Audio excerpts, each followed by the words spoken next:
Good morning बच्चों।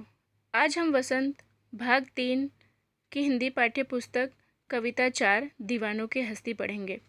दीवानों की हस्ती कविता के रचयिता हैं भगवती चरण वर्मा जी। दीवानों की हस्ती कविता पढ़ने से पहले हम इस कविता के रचयिता भगवती चरण वर्मा जी के बारे में जानेंगे।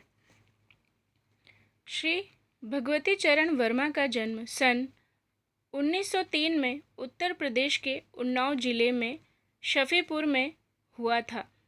इन्होंने इलाहाबाद से बीए और एलएलबी की डिग्री प्राप्त की। शुरुआत में इन्होंने कविता लेखन पर ध्यान दिया, मगर बाद में उपन्यास लेखन में इनकी रुचि बढ़ गई।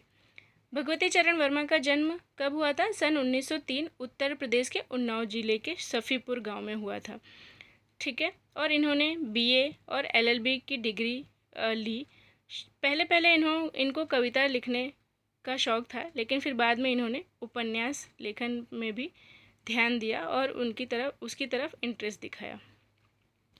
इन्होंने फिल्मों में भी काम किया, लेकिन पत्रकारिता और लेखन के क्षेत्र में अपना महत्वपूर्ण योगदान दिया। भगवती चरण वर्मा जी ने काफ़ी समय तक आकाशवाणी रेडियो के लिए भी काम किया।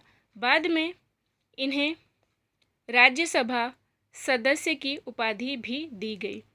इनकी प्रमुख कृतियों में महाकाल, कर्ण, मधुकर्ण, प्रेम संगीत आदि शामिल है।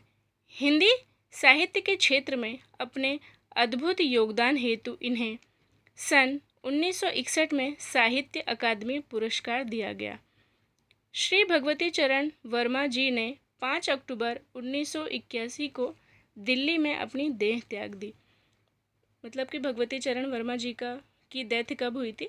5 अक्टूबर को 1981 में दिल्ली में इनकी डेथ हो गई थी। कविता में कवि क्या बताना चाहते हैं उसके बारे में मैं आपको बता देती हूँ।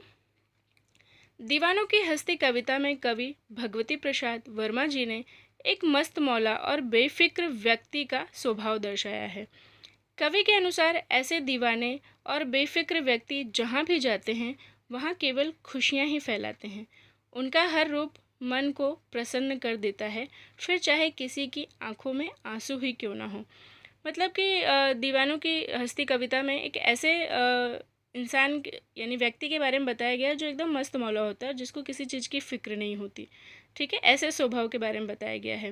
वो जहाँ जाता है सिर्फ खुशियाँ ही खुशियाँ फैलाता है, और उसका हर रूप यानी कोई रोता हो तो भी, उसकी आंखों में आंसू हो तो भी वो खुशियाँ ही फैलाता है। कवि कभी भी एक जगह पर ज़्यादा समय तक नहीं टिकते हैं। वे तो संसार को कुछ मीठी प्यारी यादें और एहसास देकर अपने सफ़र पर निकल पड़ते हैं।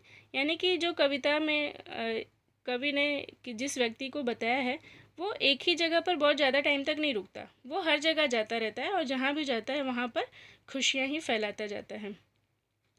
कवि लोग सांसारिक बंधनों में बंधे नहीं होते, इसलिए वो दुख और सुख समान रूप से स्वीकारते हैं। यही उनके हमेशा खुश रहने का प्रमुख वजह है। कवि के अनुसार उनके लिए संसार में कोई भी पराया नहीं होता। वो अपने जीवन के रास्ते पर चलकर खुश रहते हैं और सदा अपने चुने रास्तों पर ही चलना चाहते हैं। तो आगे हम दीवानों की हस्ती कविता पढ़ेंगे और उसको विस्तारपूर्वक समझेंगे।